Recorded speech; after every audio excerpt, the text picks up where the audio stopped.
ಎಲ್ರಿಗೂ ನಮಸ್ಕಾರ. ನಾನು ಇವತ್ತು ಮಟನ್ ಬಿರಿಯಾನಿ ಹೇಗೆ ಮಾಡ್ಕೊಳ್ಳೋದು ಅಂತ ತೋರಿಸ್ತಾ ಇದ್ದೀನಿ. ಮೊದಲಿಗೆ ಮಿಕ್ಸರ್ ಜಾರಿಗೆ 2 ಚಕ್ರ ಮೊಗ್ಗು, 1 ತುಂಡು ಚಕ್ಕೆ, 2 ಮರಾಠಿ ಮೊಗ್ಗು, 3 ಏಲಕ್ಕಿ, 4 ಲವಂಗ, 1 ಅರ್ಧ ಚಮಚದಷ್ಟು ಕಾಳು ಮೆಣಸು, 1 ಅರ್ಧ ಚಮಚ ಸೋಂಪಿನ ಕಾಳು, 7 ರಿಂದ 8 ಗೋಡಂಬಿ, ಹಾಗೆ 2 ಪಲಾವಿನ ಎಲೆ ಹಾಕೊಂಡು ಪೌಡರ್ ಮಾಡ್ಕೊಳ್ತೀನಿ.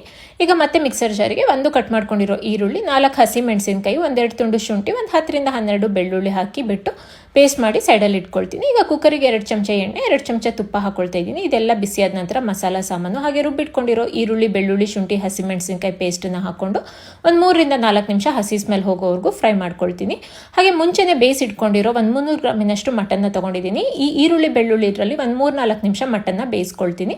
ನಂತರ ಸ್ವಲ್ಪ ಕಟ್ ಮಾಡ್ಕೊಂಡಿರೋ ಪುದೀನ ಸೊಪ್ಪು, 2 ಚಮಚದಷ್ಟು ಮೊಸರು, ರುಚಿಗೆ ತಕ್ಕಷ್ಟು ಉಪ್ಪು, ಹಾಗೆ ಮಸಾಲ ಮಾಡಿಟ್ಕೊಂಡಿರೋ ಪೌಡರ್ನ ಹಾಕಿ ಮಟನ್ನ ಮತ್ತೆ 4 ರಿಂದ 5 ನಿಮಿಷ ಬೇಯಿಸ್ಕೊಳ್ತೀನಿ. ನಂತರ 1 ಚಮಚ ಖಾರದ ಪುಡಿ, 1 ಚಮಚ ಕೊತ್ತಂಬರಿ ಪುಡಿನ ಹಾಕಿ ಹಸಿ ಸ್ಮೆಲ್ ಹೋಗೋವರೆಗೂ 3-4 ನಿಮಿಷ ಮತ್ತೆ ಇದನ್ನು ಚೆನ್ನಾಗಿ ಫ್ರೈ ಮಾಡ್ಕೊಳ್ತೀನಿ. ನಂತರ ಮಟನ್ನ ಬೇಯಿಸಿಟ್ಕೊಂಡಿರೋ ನೀರನ್ನು ಹಾಕೊಳ್ತಾ ಇದ್ದೀನಿ. ನಾನು ಇಲ್ಲಿ 2 ಲೋಟ ನೀರನ್ನು ತಗೊಂಡಿದ್ದೀನಿ. 1 ಲೋಟ ಅಕ್ಕಿಗೆ 2 ಲೋಟ ನೀರನ್ನು ತಗೊಂಡು 1 ಕುದಿ ಕುದಿಸ್ಕೊಳ್ತೀನಿ. ನಂತರ 1 ಅರ್ಧ ಚಮಚದಷ್ಟು ನಿಂಬೆಹಣ್ಣಿನ ರಸ, ಸ್ವಲ್ಪ ಕಟ್ ಮಾಡ್ಕೊಂಡಿರೋ ಕೊತ್ತಂಬರಿ ಸೊಪ್ಪು, ಹಾಗೆ 1 ಕಪ್ಪಿನಷ್ಟು ನೆನೆಸಿರೋ ಅಕ್ಕಿನ ತಗೊಳ್ತಾ ಇದ್ದೀನಿ. ಮಾಮೂಲಿ ಸೋನಾ ಮಸೂರಿ ಅಕ್ಕಿನ ತಗೊಂಡಿದ್ದೀನಿ. ಹಾಗೆ 1 ಕಟ್ ಮಾಡ್ಕೊಂಡಿರೋ ಟೊಮೆಟೊ ಹಣ್ಣನ್ನು ಹಾಕಿ ಒಂದ್ಸರಿ ಎಲ್ಲದನ್ನು ಮಿಕ್ಸ್ ಮಾಡಿ ಕುಕ್ಕರ್ ಲಿಡ್ನ ಕ್ಲೋಸ್ ಮಾಡಿ 3 ವಿಸಲ್ ಕೂಗಿಸ್ಕೊಳ್ತೀನಿ.